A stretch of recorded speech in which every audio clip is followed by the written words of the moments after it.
Saya minta maaf dulu nih. Kalaupun Anda benar doanya khusyuk sampai nangis, tapi ada selimut maksiat dalam permohonan doa itu pengabulannya mental lagi. Hadisnya sahih. ثم ذكر الرجل يطيل السفر أشعث أغبر يمد يديه إلى السماء فيقول يا رب يا رب فقال رسول الله صلى الله عليه وسلم أن يستجاب لذلك فمطعمه حرام مشربه حرام ملبسه حرام وغذي بحرام فأن يستجاب لذلك رواه مسلم. Nabi mengisahkan seorang lelaki menempuh perjalanan jauh. Awas, menempuh perjalanan panjang untuk ketaatan itu mempercepat doa dikabulkan 2 kali lipat dibanding orang biasa. Makanya kalau ada orang mau ke Mekah umrah, mau haji, titip doa. Ada yang mau beasiswa ke Madinah, ke Mekah, ke Al-Azhar, ke Mesir, titip doa. Saya biasanya kalau mau berangkat umrah, Ustaz titip doa, ayo tulis banyak tuh. Nggak saya baca. Saya simpen aja, ntar dekat Ka'bah, ya Allah engkau maha mengetahui. Ya. Mohon kabulkan semua doa-doa ya dari teman. Ini hanya Allah turunkan untuk umat Nabi Muhammad SAW. Catat ini ya. Dan saya belum pernah bagi dimanapun yang ini, yang versi lengkapnya. Kalau bisa dilakukan, bukan hanya dosa digugurkan, tapi setiap hurufnya mempercepat terkabulnya doa kita di hadapan Allah Subhanahu wa taala. Ya. Ada 2 surah di dalam Al-Qur'an yang bila 2 surah ini dibacakan, itu setiap hurufnya dihitung bisa berpotensi menggugurkan dosa sekaligus mengabulkan doa-doa yang dimintakan. Sepanjang doa itu baik untuk urusan dunia akhirat kita. Kalau salah satu kurang baik, diperbaiki oleh Allah. Misal, dunia baik tapi akhirat tidak. Maka diperbaiki oleh Allah kepada yang lebih baik. Surat pertama Al-Fatihah. Surah kedua Al-Baqarah. Ya. Sebelum doa, baca tuh Al-Fatihah sama Al-Baqarah. Tapi Al-Baqarahnya tidak dari ayat yang pertama. Kepanjangan. Cukupkan di ayat 285 sampai ayat 286, 2 ayat terakhir. Hadisnya sahih. Kalau mau dikuatkan biasanya banyak ulama memasukkan ayat 284. Ada yang sudah masuk ke dalam Ka'bah di sini? Ini informasi saja. Dan 3 ayat ini, Al-Baqarah 284, 285, 286, itu ayat yang dituliskan di dinding Ka'bah. Itu yang saat berhala dikeluarkan, gambar-gambar dihapus, itu ya, syair-syair diganti dengan ayat Quran sehingga jadi kain kiswah Ka'bah di luar. Itu ada sejarahnya. Yang di dalam pun dihiasi dengan hiasan ayat Al-Quran. Di antara yang dituliskan itu Al-Baqarah ayat 284, 285, 286. Intinya di 285 dan 286-nya. Tadi rakaat pertama yang saya bacakan dalam salat Isya. Hadisnya sahih. Itu spesial malaikat Jibril turun kepada Nabi Muhammad SAW mengabarkan kabar gembira siapa yang membiasakan membaca Al-Fatihah. Ya, kemudian 2 ayat terakhir di Al-Baqarah dari amanar rasulu sampai fansurna 'alal qaumil kafirin, tidaklah dia membacakan itu kecuali setiap hurufnya dijaminkan mengabulkan doa-doa yang dia mohonkan sepanjang benar doanya dan tidak diselimuti maksiat. Ini maaf ya. Ini saya minta maaf dulu nih. Kalaupun Anda benar doanya khusyuk sampai nangis, tapi ada selimut maksiat dalam permohonan doa itu pengabulannya mental lagi. Hadisnya sahih. ثم ذكر الرجل يطيل السفر أشعث أغبر يمد يديه إلى السماء فيقول يا رب يا رب فقال رسول الله صلى الله عليه وسلم أن يستجاب لذلك فمطعمه حرام مشربه حرام ملبسه حرام وغذي بحرام فأن يستجاب لذلك رواه مسلم. Nabi mengisahkan seorang lelaki menempuh perjalanan jauh. Awas, menempuh perjalanan panjang untuk ketaatan itu mempercepat doa dikabulkan 2 kali lipat dibanding orang biasa. Makanya kalau ada orang mau ke Mekah umrah, mau haji, titip doa. Ada yang mau beasiswa ke Madinah, ke Mekah, ke Al-Azhar, ke Mesir, titip doa. Saya biasanya kalau mau berangkat umrah, Ustaz titip doa, ayo tulis banyak tuh. Nggak saya baca.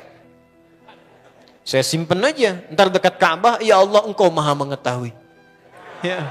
Mohon kabulkan semua doa-doa ya dari teman-teman jamaah yang dititipkan dalam kertas yang telah mereka tuliskan itu. Simple Pak, daripada capek kita bacakan satu-satu. Dan alhamdulillah biasanya ya insya Allah terkabul. Insya Allah. Itu perjalanan jauh. Nah orang ini menempuh perjalanan untuk sekedar berdoa. Safar. Ya, safar yang baik. Kemudian yang kedua, yamuddu yadaihi ilas sama, dia mengangkat tangannya ke langit. Ini saya tidak bermaksud mengajarkan ya, cuma menunjukkan prakteknya begini nih. Ada yang bisa bantu saya nggak satu orang maju? Cepat. Yang depan aja, depan. Jazakallah khair. Mohon pegangkan mic sebentar. Ya, makasih ya. Lihat sini. Gini. Nah, jazakallah.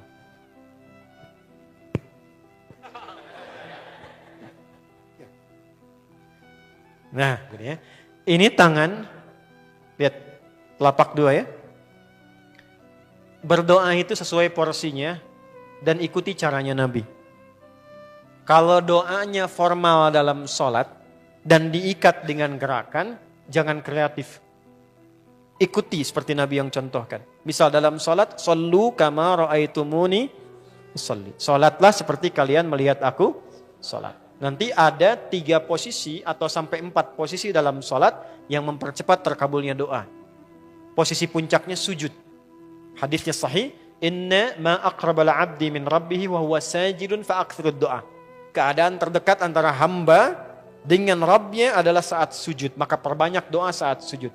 Tangannya posisi sujud begini, menempel. Jadi nggak usah begini. Oke, begini.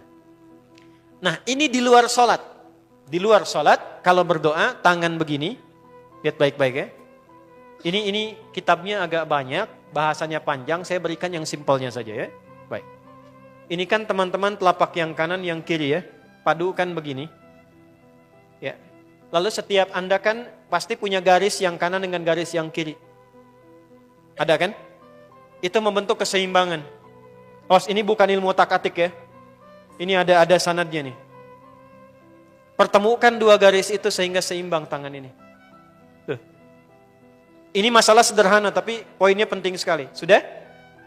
Cara yang pertama begini.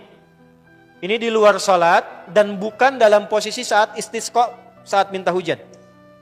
Begini. Sudah? Pertemukan. Lalu letakkan sejajar dengan dada di sini. Ya. Jadi kalau dada itu, ini posisinya, ini nahar di sini.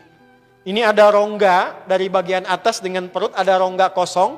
Nah ini yang disebut dengan sodrun di sini. Ya, kalau kita meletakkan telapak tangan saat sholat begini, letaknya di sini. Yang ini perut, yang ini nahar. Doa itu di sini. Jelas? Semakin kita memohon dengan lebih sangat, naikkan sedikit begini. Sudah? Kalau istisqa, minta hujan, agak lebih tinggi ke atas. Nah ini cara mengangkat yang standar di sini. Untuk memohon. Jelas? Oke. Jazakallah khair. Nah ini, orang ini, dia mengangkat tangannya. Jadi, melakukan perjalanan jauh, mengangkat tangannya, ya muddu yadaihi ilas sama. Orang yang berdoa dengan mengangkat tangan, itu dijawab doanya oleh Allah lewat keterangan Nabi SAW, itu bisa al-kamakala 2 kali lebih cepat dibandingkan dengan orang yang tidak mengangkat tangan saat berdoa.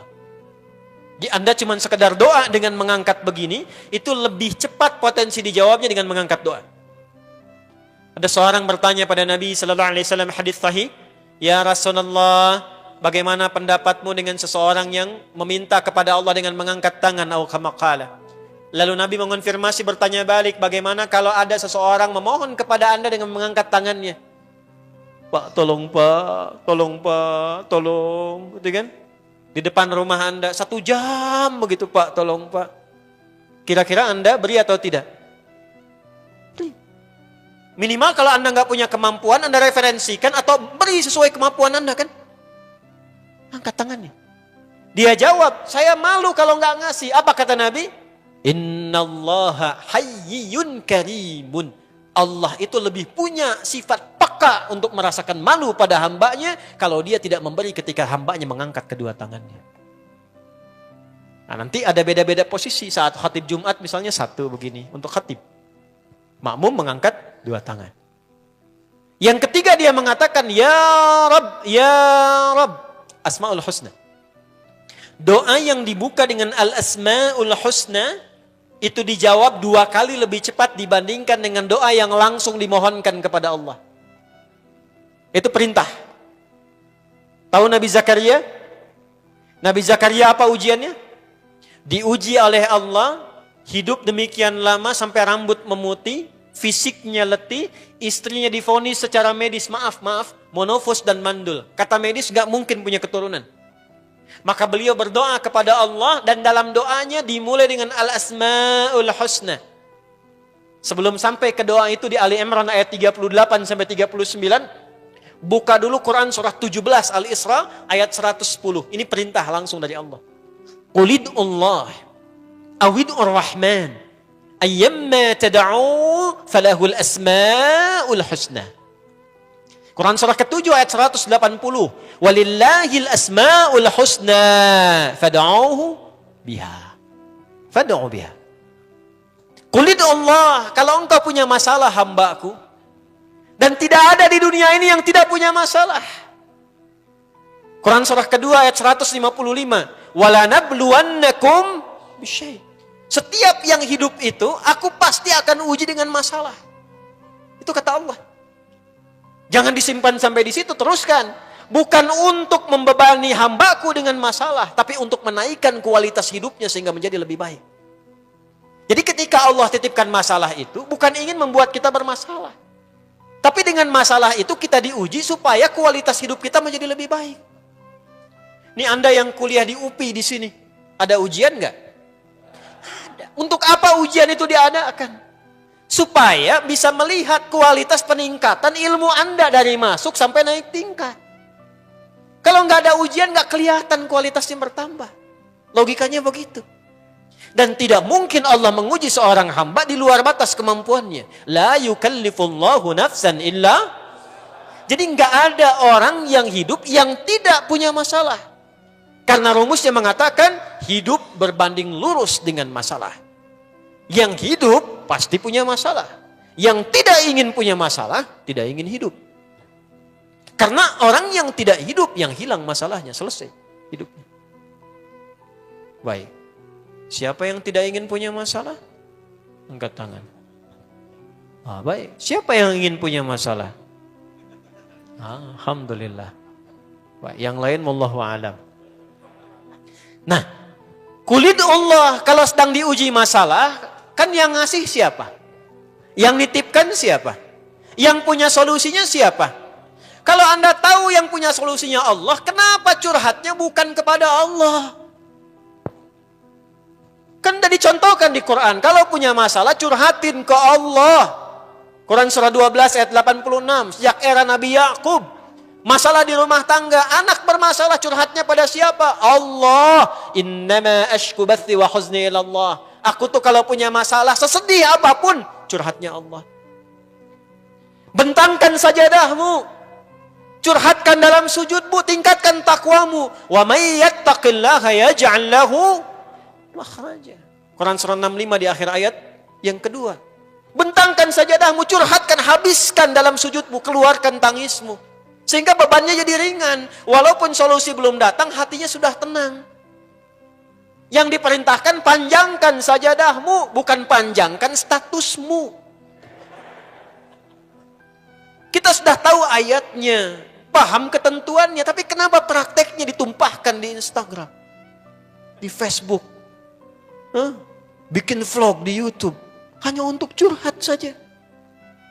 Dan ironinya dalam hal yang demikian tahu yang menyelesaikan Allah. Sekarang tambah bonus, aminkan ya.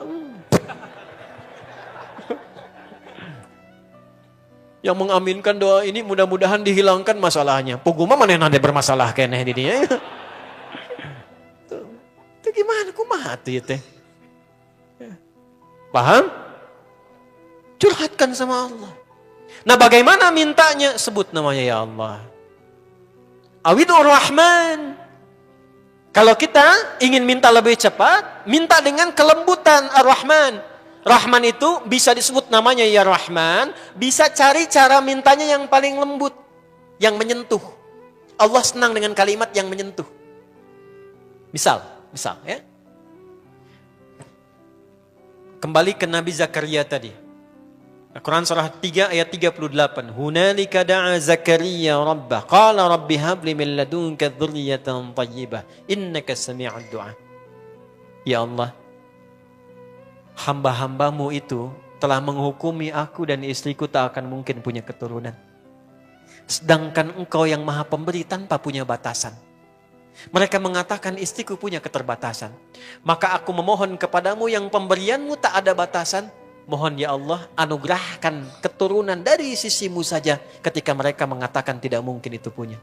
Sungguh engkau yang maha mendengar doaku ya Allah. Perhatikan, kalau kepada yang maha mendengar saja tidak terkabulkan, mohon tunjukkan kepadaku saat ini dengan cara apa lagi dan kepada siapa lagi aku mesti memohon.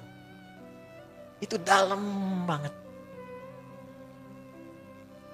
Ya Allah, engkau perintahkan aku berikhtiar mencari kerja, aku lakukan.